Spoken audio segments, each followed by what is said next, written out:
That's one of the great things with coaching is it's so much more than just fitness, and it's people may not realize that we don't just drink a shake and post a sweaty selfie and post on social media all day long. Like, it's a lot of self reflection, it's a lot of growth, it's a lot of putting yourself out there. And people might say, well, why put yourself out there? Like, why go through that? Because you're on a growth journey when you become a coach, whether you realize it or not. Some people may just jump on because they want to make a little extra money, they have some bills that they want to pay, they don't want to go back to work, they just had kids. Others maybe just need more accountability, or sick of jumping on the fitness and diet wagon, and they want to make it stick. Because I'll be honest with you guys, it is hard work to be a coach and to get in shape, but it's a lot easier when you do them together, because you're surrounded by people who have like similar goals that are going to push you, and you have the accountability. Hey Sam, you have the accountability that maybe you're lacking in your life. So I'm going to tell you that. Like, I joke to people, but I'm like, I didn't have that. I didn't have that accountability, and I knew that I just needed something. I needed more. So whatever the reason is, just know that you're going to do a lot of self-reflecting, and you're going to grow as a person, and growing is not always an easy thing. Like, you have to peel back the layers, and sometimes it can be painful. But at the end of the day, when you're a better person and you're healthier and you're there for your kids and your spouse or your friends, and you feel that what you're doing makes a difference, it's easier to get up in the morning and you kind of jump out of bed and you wake up with a different purpose. All right, so it looks... Oh, thanks. I know I put some lipstick on for you guys. Like, I'm really excited to talk to everyone, so I was like, I'm going to put a little lipstick on. All right, cool. So I think kind of everybody is on.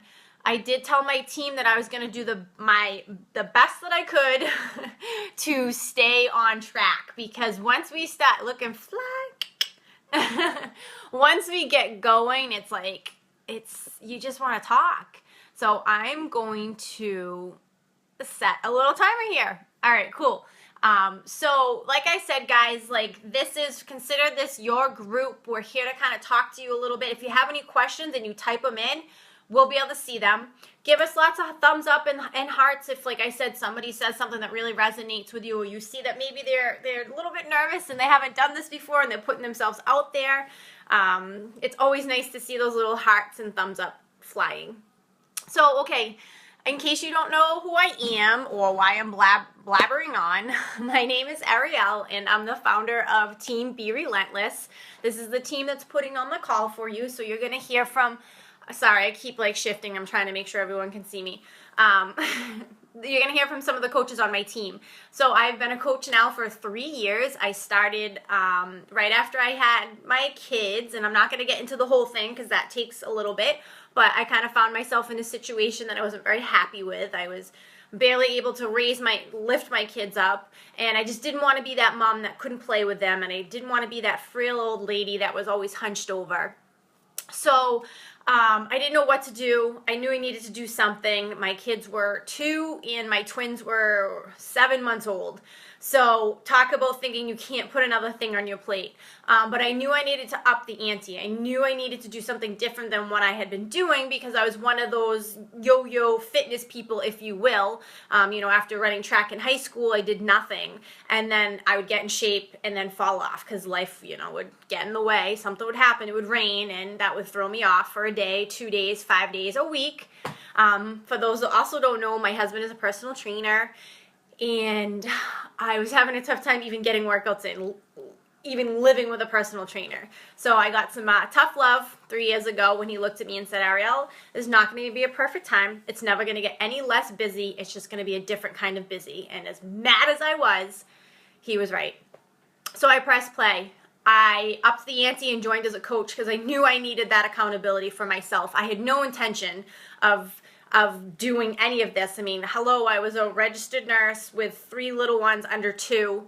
I didn't think I could put anything else on that plate without it toppling over, but I fell in love with it. It gave me a purpose. It kind of awoke a confidence in me that I had forgot. I knew it was there. I always knew it was there, but it was gone. And I looked in the mirror and did not recognize the woman looking back at me. I was very frail. I was very weak. My core was just destroyed.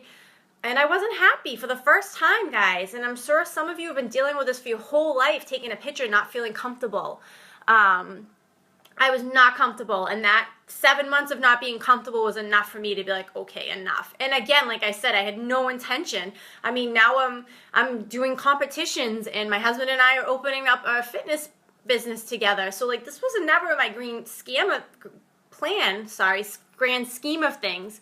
But it helped me, like I said, with the emotional growth and the digging deep and letting go of the pain and being open to change. It just kind of made me look at life differently with a different view.